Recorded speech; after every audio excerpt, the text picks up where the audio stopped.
Assalamualaikum warahmatullahi wabarakatuh. Sahabat beriman, akhirat menjadi tempat berkumpulnya manusia dari awal penciptaan sampai akhir masa kehidupan di dunia. Pada hari itu, tiap umat akan dipanggil dengan pemimpinnya, termasuk umat Nabi Muhammad SAW.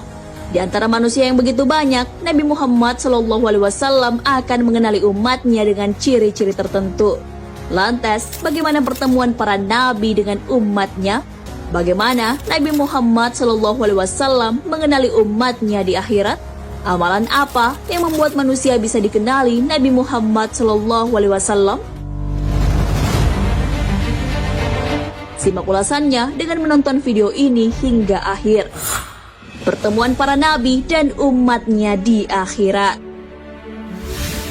Setelah hari kebangkitan, manusia akan dikumpulkan di padang mahsyar. Para nabi dan rasul menjadi pemimpin bagi umatnya masing-masing. Hal ini sebagaimana dalam firman Allah Azza wa Jalla. Ingatlah suatu hari yang di hari itu kami panggil tiap umat dengan pemimpinnya. Quran Surah Al-Isra ayat 71. Ayat tersebut menjelaskan bahwa manusia pada hari kiamat akan dipanggil secara berkelompok. Umat Islam akan dipanggil pada kelompok yang dipimpin oleh Nabi Muhammad SAW. Ibnu Abi Hatim meriwayatkan Ibnu Abbas radhiyallahu anhu berkata, pemimpin kebaikan dan pemimpin kesesatan. Sementara Anas bin Malik berkata, arti pemimpin adalah Nabi setiap umat. Tafsir Ibnu Abi Hatim. Dengan begitu, kita bisa memahami bahwa para nabi mengenal umatnya ketika berada pada kelompok yang bersama dengannya. Sehingga setiap nabi dan rasul akan memimpin umatnya masing-masing, termasuk juga Rasulullah SAW. Cara Nabi Muhammad SAW mengenali umatnya. Di akhirat nanti, seluruh manusia akan dikumpulkan. Di antara banyaknya manusia, Nabi Muhammad SAW akan mengenali umatnya dengan ciri-ciri tertentu. Di antara ciri khas umat Nabi Muhammad SAW pada hari kiamat adalah memiliki gurrah atau tahjil. Hal tersebut sebagaimana yang diriwayatkan Abu Hurairah radhiyallahu anhu. Rasulullah SAW bersabda, sesungguhnya telagaku lebih jauh daripada jarak kota Ailah dengan kota Aden. Sungguh ia lebih putih daripada salju dan lebih manis daripada madu yang dicampur susu. Dan sungguh cangkir-cangkirnya lebih banyak daripada jumlah bintang. Dan sungguh aku menghalau manusia darinya sebagaimana seorang laki-laki menghalau unta orang lain dari telaganya. Mereka bertanya, wahai Rasulullah, apakah engkau mengenal kami pada waktu itu? Beliau menjawab, ya aku mengenal. Kalian memiliki tanda yang tidak dimiliki oleh umat-umat lain. Kalian muncul dalam keadaan memiliki gurrah dan tahjil disebabkan bekas air wudhu. Hadis riwayat Muslim. An-Nawawi Asy-Syafi'i rahimahullahu dalam kitab Syarh Sahih Muslim menjelaskan yang dimaksud gurrah dan tahjil. Gurrah adalah tanda putih di dahi kuda, sedangkan tahjil adalah tanda putih di kedua tangan dan kaki kuda.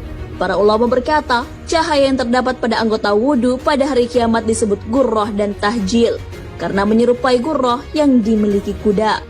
Dari penjelasan tersebut dapat dipahami bahwa gurrah dan tahjil adalah cahaya putih pada wajah, tangan, dan kaki, yang mana ini adalah anggota badan yang dibasuh ketika berwudu.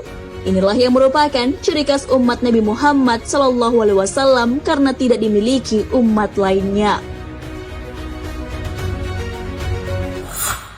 Amalan agar dikenal Nabi Muhammad SAW di akhirat. Setelah dibangkitkan kembali, manusia akan sibuk menyelamatkan diri dari siksaan neraka. Di hari inilah Nabi Muhammad SAW sebagai pemimpin Islam akan mengenali umatnya. Akan tetapi, Nabi Muhammad SAW bisa mengenali umatnya yang memiliki gurrah dan tahjil. Memiliki gurrah dan tahjil adalah bagian dari keutamaan wudhu. Sebagaimana wudhu merupakan kecintaan Allah Azza wa Jalla karena dapat menghapus dosa. Gurrah dan tahjil merupakan cahaya putih yang bersumber dari bagian tubuh yang dibasuh ketika berwudu. Syekhul Islam Ibnu Taimiyah rahimahullahu ditanya tentang hadis Nabi Muhammad SAW. Sesungguhnya, kalian akan datang pada hari kiamat dalam keadaan memiliki gurrah dan tahjil karena bekas air wudhu. Ini adalah ciri-ciri orang yang mendirikan sholat. Sementara, anak-anak kecil akan mengikuti laki-laki dewasa. Sedangkan orang-orang yang tidak berwudhu sama sekali dan tidak sholat sama sekali tidak akan dikenali pada hari kiamat. Nah, sahabat beriman, wudhu merupakan ibadah yang memiliki banyak keutamaan. Dengan berwudhu dan mendirikan sholat akan mudah dikenali Nabi Muhammad SAW di akhirat. Rasulullah SAW bersabda, sesungguhnya mereka akan datang dalam keadaan wajah, tangan dan kakinya bercahaya karena wudhu. Sedang aku akan mendahului mereka menuju telaga. Hadis riwayat Muslim. Wallahu a'lam bishawab. Sahabat beriman, jangan lupa berbagi informasi dengan share video ini, karena sebaik-baik manusia adalah yang paling bermanfaat bagi manusia. Wassalamualaikum warahmatullahi wabarakatuh.